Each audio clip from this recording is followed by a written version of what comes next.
देखो, फिर यहाँ पे लेखक हमें क्या कहते हैं कि मनुष्य कहाँ पे पशुता की ओर बढ़ रहा है या मनुष्यता की ओर बढ़ रहा है कि नहीं? जैसे उनकी बालिका ने उनसे ऐसे ही प्रश्न यहाँ पे पूछ लिया है।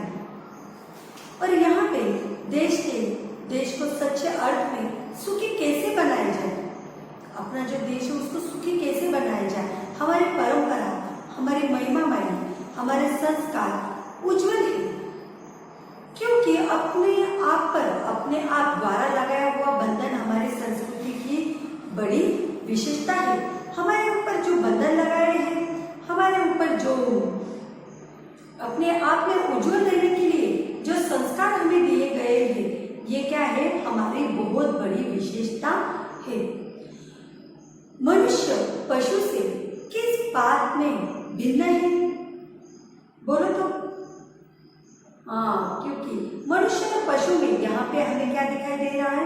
तफावत नजर तो आती है। हम पशु जैसे हैं क्या? नहीं, हम कैसे? मनुष्य हैं। हम कभी अभी जैसे कुत्ते हैं, एक कुत्ता आपने देखा जैसे पशुता है, ये कुत्ता है, ये जैसे खाना अपने हाथ से खाता है क्या?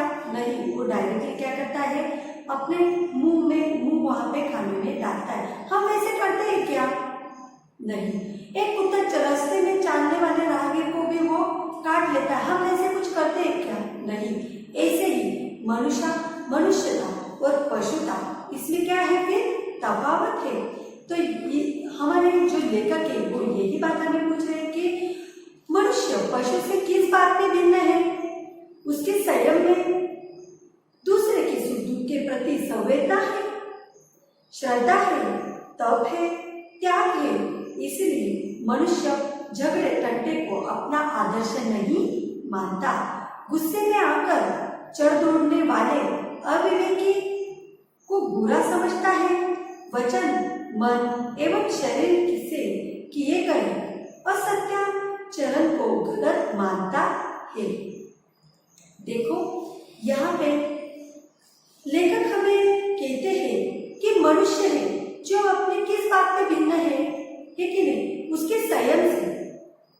मनुष्य क्या करता है? अपने खुद के ऊपर एक संयम बना के रखता है। एक संयम उसका एक पशुता से अलग भिन्न रूप है। ओके।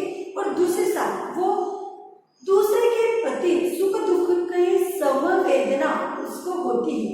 जैसे देखो, हमारे फ्रेंड्स है, हमारे घर वाले हैं, हमारे माता पिता है, या कोई भी जो दुख में पीड़ित व्यक्ति हमें दिखाई दिया जाए, रास्ते में चलते एक सिंपल से जो ऐसे भिखारी होता है, ये रास्ते में जो मांगने वाले लोग रहते हैं, वो मांगते, फिर भी हमें उसका दुख का एक एहसास हो जाता है वहां पे, है कि नहीं? यानी वो समवेदना हमें वहां पे होती है कि नहीं? ठीक उसी तरह पशु को संवेदना होती है क्या? ऐसे कोई पशु हो, उनको ऐसे लगेगा कि नहीं ये दुखी है, हम भी उसके साथ दुखी हो? नहीं होती। यही मनुष्य और पशुता में तफावत होती है। मनुष्य में एक संयम होता है, पशु में होता है? नहीं होता है।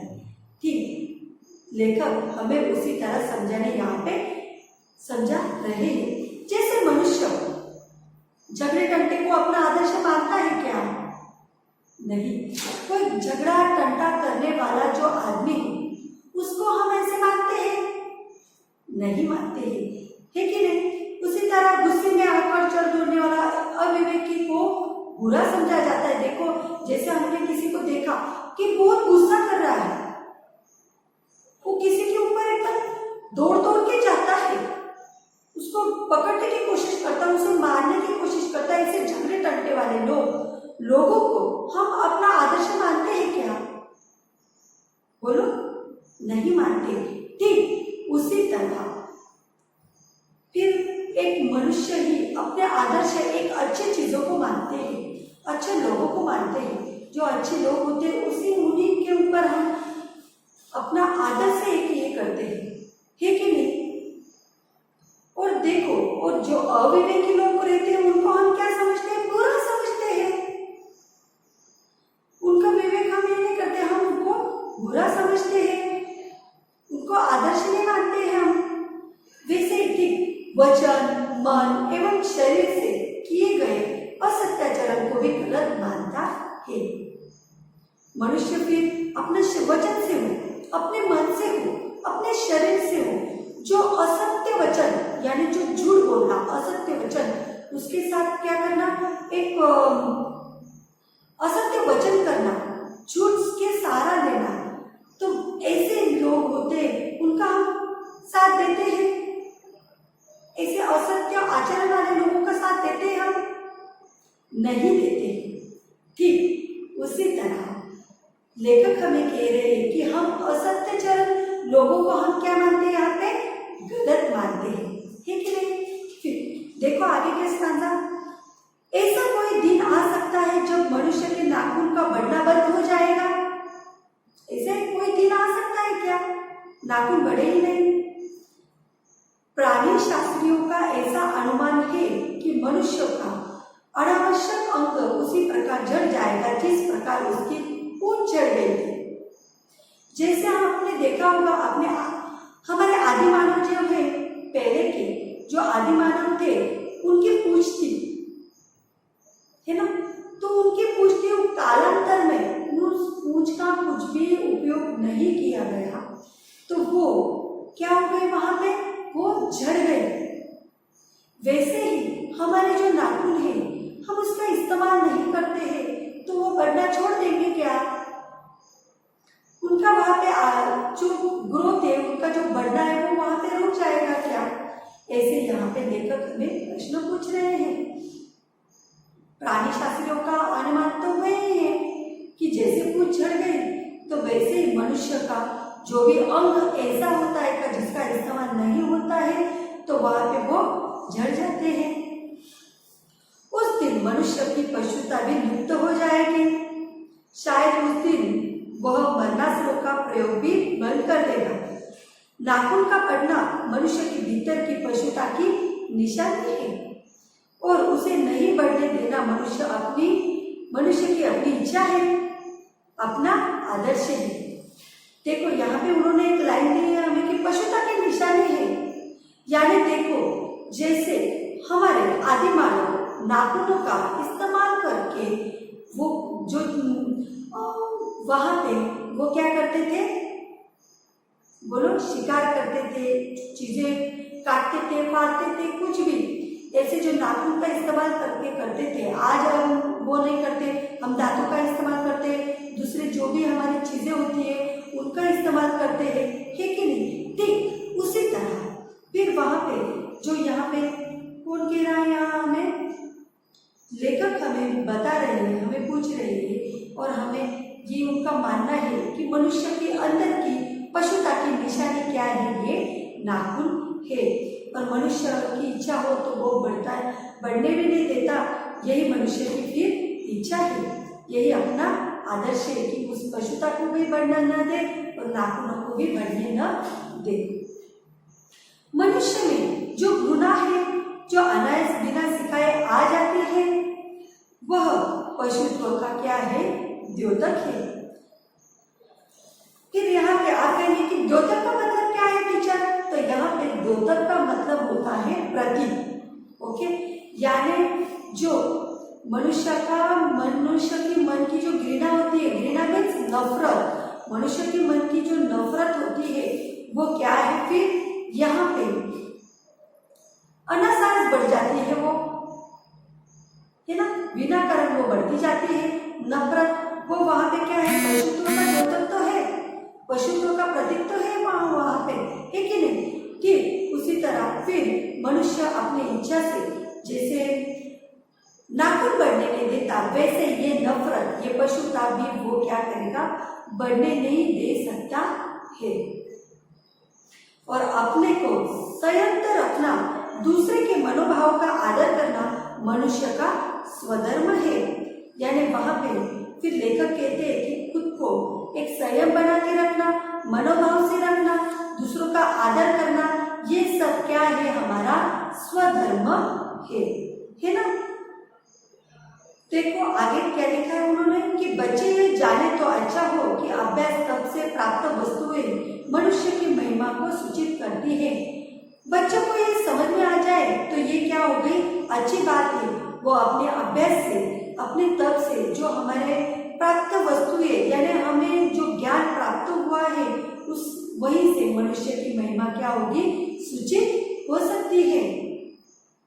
आगे के पैराग्राफ में देखो क्या लिखते हैं लेखक, मनुष्य की चरित्रार्थता प्रेम में है, मैत्री में है, त्याग में है।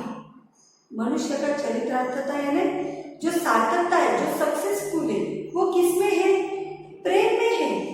हम प्रेम भाव से रहे तो हमारी सक्सेसफुल हमारे साथ रहेगा। हम सबसे मैत्रीपूर्ण व्यवहार करें तो हमारे वहां पे क्या होगा, चरितार्थ हो सकता है, यानी यहाँ पे सार्थकता हमें मिल सकती है। और जो बुरी चीजें हैं, बुरी चीजों का हम वहां पे त्याग कर दे तो वो भी क्या है हमारे लिए, हमारी सार्थकता ही है। और वो आगे के साधना में देखो क्या सूचित करना चाहते हैं, अपने को सबके मंगल के लिए निशेष भाव से देने में है। नाखूनों का बढ़ना मनुष्य की उस अंत सहजात वृत्ति का परिणाम है। जो उसके जीवन में सफलता ले आना चाहते हैं उसको काट देना उस स्वनिर्धारित आत्मबंधन फल है जो उसे चरितार्थ की ओर ले जाती है। नाखून बढ़ते हैं तो बड़े, मनुष्य उन्हें बढ़ने नहीं देगा। देखो मनुष्य की जो सहज प्रवृत्ति है, मनुष्य का जो पशुता और मनुष्यता का एक सहज वर्णन हमें यहाँ पे अपने लेखक ने दिया है। वो कहते हैं कि हम मंगल भाव से, निशेष भाव से हम जो भी यहाँ पे हम हमारा जो कार्य करते हैं वो क्या है, एक हमारी सहज प्रवृत्ति है और मानव जीवन में ये हमारे सफलता का कारण है। और हम उसे काट देंगे और स्वनिर्धारित आत्मबंधन का फल है जो चरितार्थ के लिए हमें लेके जाता है। चरितार्थता यानी सार्थकता, यानी इंग्लिश में उसे कहते हैं सक्सेसफुल, यानी मनुष्य यहाँ पे इन सब चीजों के ऊपर ध्यान दे, ओके, और अपनी सहज प्रवृत्ति रखे, मैत्रीपूर्ण व्यवहार रखे, प्रेमपूर्ण संबंध रखे, किसी को तकलीफ न दे।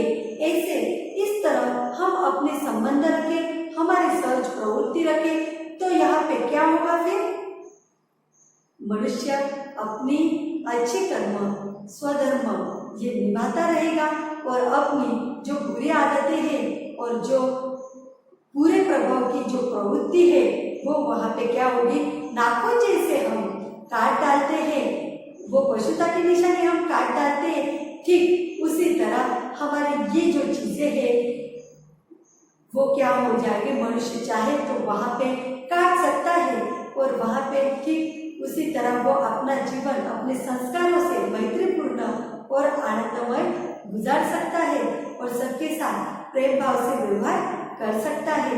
इसीलिए वहाँ पे लेखक ने अपने लास्ट लाइन में क्या कहा है कि नाखून बढ़ते हैं तो बढ़े, मनुष्य उन्हें नहीं बढ़ने देगा। नाखून बढ़े तो बढ़े पर मनुष्य उसे बढ़ने नहीं देगा। ठीक उसी तरह हमारे बुरे प्रभाव बढ़ते हुए तो बढ़े पर मनुष्य उसे क्या होने नहीं देगा, बढ़ने नहीं देगा। और अपने अच्छे संस्कार, अपने अच्छे प्रेम भाव से रहना, अपना मैत्रीपूर्ण रहना और बुरी चीजों को त्याग देना, यही ये हमारे पूरे पाठ की सीख है जो हमें हमारे द्विवेदी जी ने यहाँ पे बताई है। तो बच्चों कैसा लगा हमारा आज का पाठ और हमें इससे क्या सीख मिली? हाँ, हमें हमारी बुरी चीजों को यहाँ पे त्याग देना है, नष्ट कर देना है या काट देना है और हमें हमारी अच्छी चीजें हमें क्या करनी है, अच्छे संस्कार, अच्छी चीजें हमें वहाँ पे आगे बढ़ानी है और उसी के राह पर हमें, अच्छी चीजों की राह पर हमें चलना है। तो चलो आज हम हमारा पाठ यहाँ पे समाप्त करते हैं और आगे हमारे नेक्स्ट लेक्चर में हम हमारा आगे का पाठ लेके आएंगे। तब तक के लिए आप अपनी खुद की केयर करो, अच्छे रहो, स्वस्थ रहो।